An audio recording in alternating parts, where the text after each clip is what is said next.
On a tous déjà vécu ça, non? On passe des heures entières dans la cuisine à préparer un gâteau avec amour, on y met tout notre cœur, pour finalement le voir s'effondrer lamentablement une fois posé sur la table. C'est le drame classique de ce qu'on appelle la pâtisserie domestique. Un résultat souvent un peu instable, parfois bancal, disons-le franchement, un peu chaotique. Mais de l'autre côté, imaginez une véritable œuvre architecturale comestible, solide, avec un équilibre parfait en bouche et surtout une finition d'une netteté vraiment professionnelle. Eh bien, l'objectif de notre décryptage d'aujourd'hui, c'est exactement de combler ce fossé immense entre la petite catastrophe culinaire et le chef-d'œuvre de haute précision.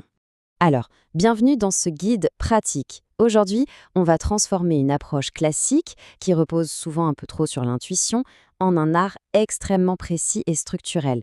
On va décortiquer une méthode rigoureuse, presque scientifique en fait, pour garantir que chaque création tienne parfaitement debout, du tout premier au dernier étage. Au programme de notre analyse, on va d'abord poser les fondations du cake design, plonger dans les recettes détaillées des biscuits de base, puis on parlera des crèmes et garnitures, on verra l'art du montage et on terminera par les finitions et le fameux contrôle thermique. C'est parti! On attaque donc tout de suite avec la première partie, les fondations du cake design. La toute première chose à faire, c'est de changer notre façon de voir les choses. Préparer un entremets à plusieurs étages, ce n'est pas juste faire un gâteau, c'est de la pure ingénierie comestible. Et toute cette ingénierie repose sur 3 piliers vitaux: la solidité de la structure, l'équilibre des saveurs et la précision de la finition.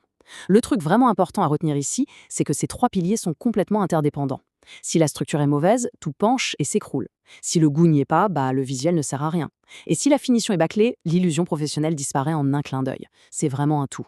Ce qui nous amène à notre deuxième chapitre, les recettes des biscuits de base. Voyons comment tout ça se construit physiquement. Ces génoises, ce sont littéralement les briques de notre bâtiment. Et regardez bien ces listes d'ingrédients détaillées, parce que la chimie derrière la pâtisserie est fascinante. Du côté de la vanille, on a du grand classique. 4 œufs, 120 g de sucre et 120 g de farine. Mais regardez ce qui se passe quand on passe au chocolat. On ne fait pas juste jeter de la poudre de cacao au hasard dans le bol. La formule s'ajuste avec une précision dingue. La farine descend à 90 g pour laisser place aux 30 g de cacao. Et surtout, les liquides augmentent. On passe à 80 ml de lait et 50 d'huile. Pourquoi? Tout simplement pour compenser l'effet ultra asséchant du cacao et garantir une brique qui reste solide mais bien moelleuse. Au-delà des pesées, il y a des gestes techniques absolument essentiels à maîtriser, surtout quand on débute. D'abord, il faut fouetter les œufs et le sucre un bon moment jusqu'à ce que le volume double vraiment. Ensuite, toujours tamiser les poudres. Mais attention, l'étape 3 est vitale, le pliage. Il faut incorporer la pâte avec une délicatesse extrême. Le but de ce mouvement bien précis, c'est d'emprisonner l'air sans faire retomber la préparation. C'est littéralement ça qui fait la différence entre un biscuit léger comme un nuage et un parpaing indigeste. Et on finit sur une cuisson bien douce à 170 degrés pour un développement nickel. Troisième partie maintenant, les crèmes et garnitures. Si on l'a nos briques, il nous faut le mortier pour faire tenir la structure. Penchons-nous sur la crème au beurre. 200 g de beurre, 300 g de sucre glace, un peu de lait et de la vanille. Mais la règle absolue ici, le truc non négociable, c'est le beurre à température ambiante. C'est la seule façon d'obtenir une texture bien pâle, ultra onctueuse, qui va se lisser toute seule, sans arracher vos biscuits en morceaux. En face, on a la garniture. Des fraises avec 2 cuillères à soupe de sucre et une petite cuillère à café de jus de citron. Pourquoi le citron? Parce que cette touche d'acidité est capitale pour venir casser le côté très riche du beurre en bouche. Et pour ceux qui veulent une finition super décadente, le secret de la ganache, c'est un ratio strict 1 pour 1. 200 g de chocolat pour 200 ml de crème.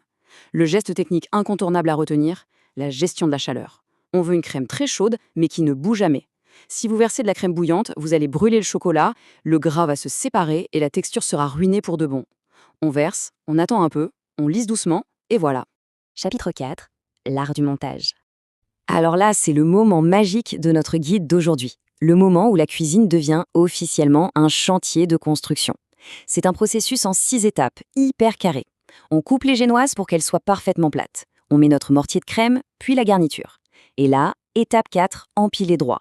Franchement, sortir un petit niveau à bulles à ce stade, ce n'est même pas exagéré. Un gâteau qui penche d'1 millimètre en bas, c'est la tour de Pise assurée en haut. Après, c'est la couche de lissage, puis direction le frigo.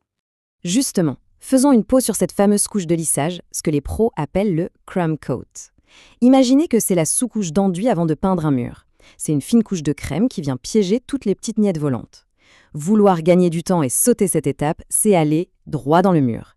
Les miettes vont remonter, ça fera très brouillant, et surtout, la structure globale n'aura pas la rigidité nécessaire pour supporter le poids du glaçage final.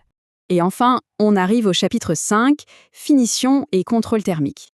À ce stade, le thermomètre devient presque plus important que la spatule. Comme le dit si bien cette règle issue des formations professionnelles, le contrôle des températures est essentiel. En cake design, la patience face à la température ambiante est littéralement un ingrédient, au même titre que la farine. Et ces règles thermiques, c'est du sérieux. Il faut passer par la case réfrigérateur entre chaque grande étape pour bien figer le beurre. Mais s'il y a une chose à encadrer en rouge ici, c'est ça. Il faut absolument, toujours, laisser les génoises refroidir à 100% après la cuisson. Pourquoi ? Parce que si vous mettez de la crème au beurre sur un biscuit ne serait-ce qu'un tout petit peu tiède, le beurre va fondre, c'est mathématique. Vos étages vont glisser comme sur une patinoire et c'est l'effondrement garanti. Pour vous donner une idée claire, voici le workflow parfait, la seule vraie chronologie qui marche. On cuit, on garnit, on lisse, on réfrigère obligatoirement, et c'est seulement à la toute fin, sur une base bien froide et super stable, qu'on peut enfin s'amuser et décorer. Pour synthétiser ce qu'il faut retenir de notre analyse, en cake design, la stabilité physique gagnera toujours sur la décoration visuelle. Vaut mieux un gâteau un peu simple mais droit comme un i qu'une œuvre d'art étalée sur la nappe. Ensuite, pensez toujours à équilibrer le sucre avec de l'acide pour réveiller le palais. Cherchez le contraste des textures. Et n'oubliez pas, c'est la netteté des couches à l'intérieur qui donne ce look impeccable et pro à l'extérieur. Voilà, on touche à la fin de notre guide pratique. Maintenant que les étapes clés, les ratios d'ingrédients et ces fameux gestes techniques n'ont plus de secret, la balle est dans votre camp.